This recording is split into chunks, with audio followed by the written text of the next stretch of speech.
Túng rồi. Quay biết. Tung nguyên. Quay biết.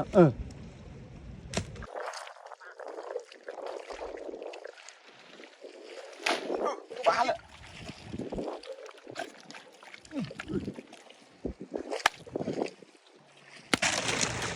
Túng rồi. Tiết. Xì cái đám. Ô, một cái đám.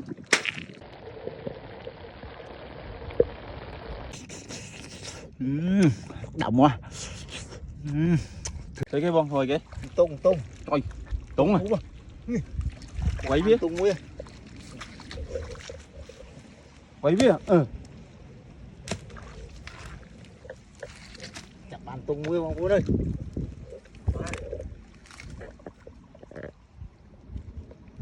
Bàn tung nguyên, tung cái phụ minh.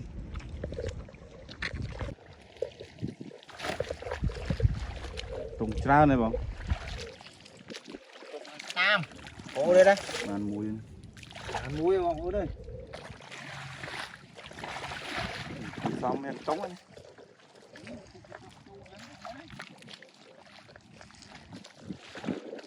Bàn lạc nào đừng rồi.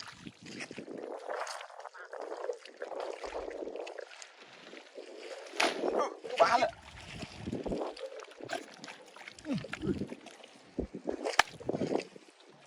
Bạn như thế thôi bông Quân ơi. Mùi gì này. Mùi à. Ôi, Muốn em lại bông Quân ơi. em á.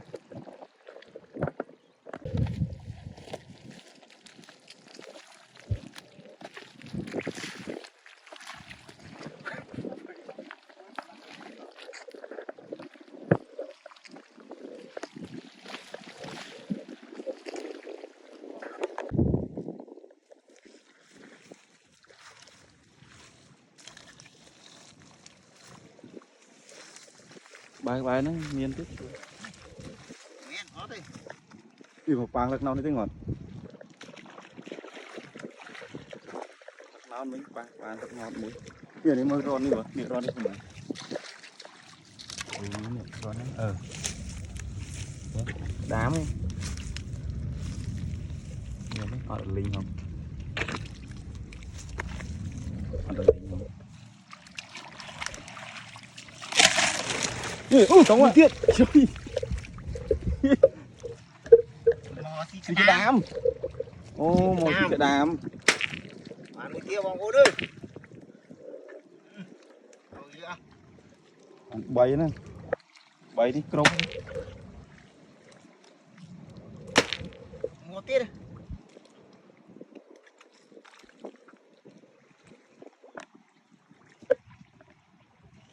Bạn mấy bông Quân ơi. Nè. Bạn mấy ở lâu gì ấy đây vô tôi ốp tung mùi đốm chơi dần. Ốp chiết sọt nó. Đó rồi bông Quân ơi. Bạn hốp ơi.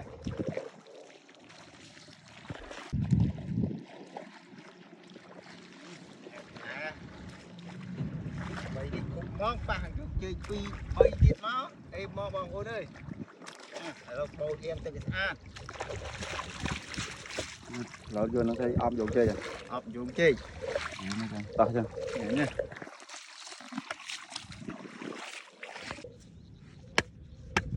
Phun đỏ bông Quân ơi. Crop bay.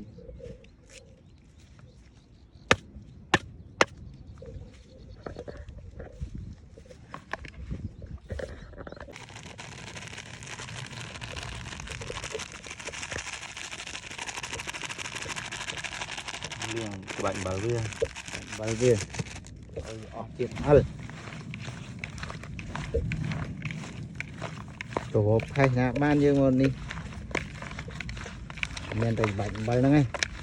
Đã cro nhưng là bay cắt và chùm áp á bông ơi. Thơ miền Tùng ấy vô thơ được nhóm chứ á. Ở chơi áp ấy. Đã tao cắt áp ở đây.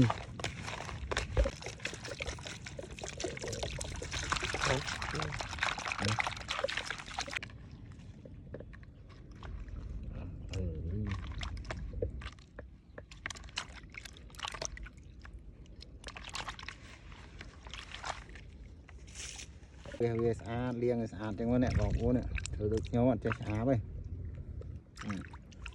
nguồn cái bóng bố ơi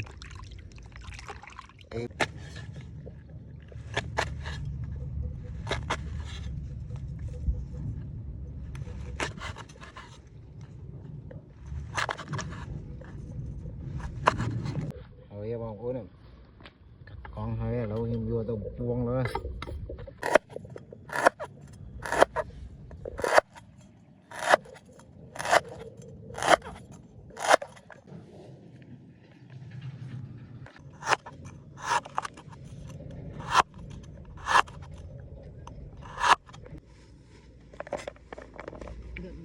đi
chia ra bóng bố ơi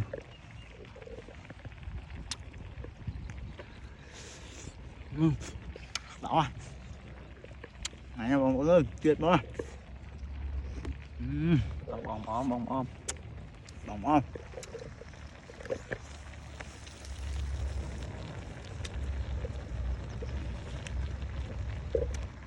mày coi lên món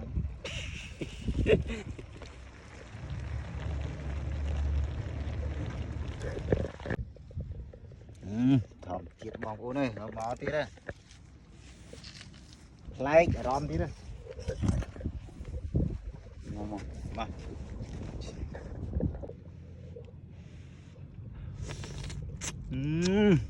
triệt mà thìm dân ơi pình lên chứ ngon mó ôm tung dùng chết bóng bố ơi đậu à đậm quá thìm dân ổn bao nhiêu ngay không ngay không để lia lia với anh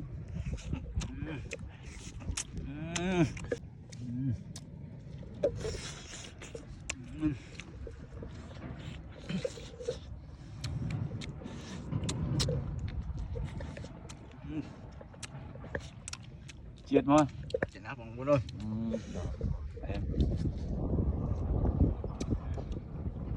đó tung dụng chứ ở đây dụng chứ ở đây tung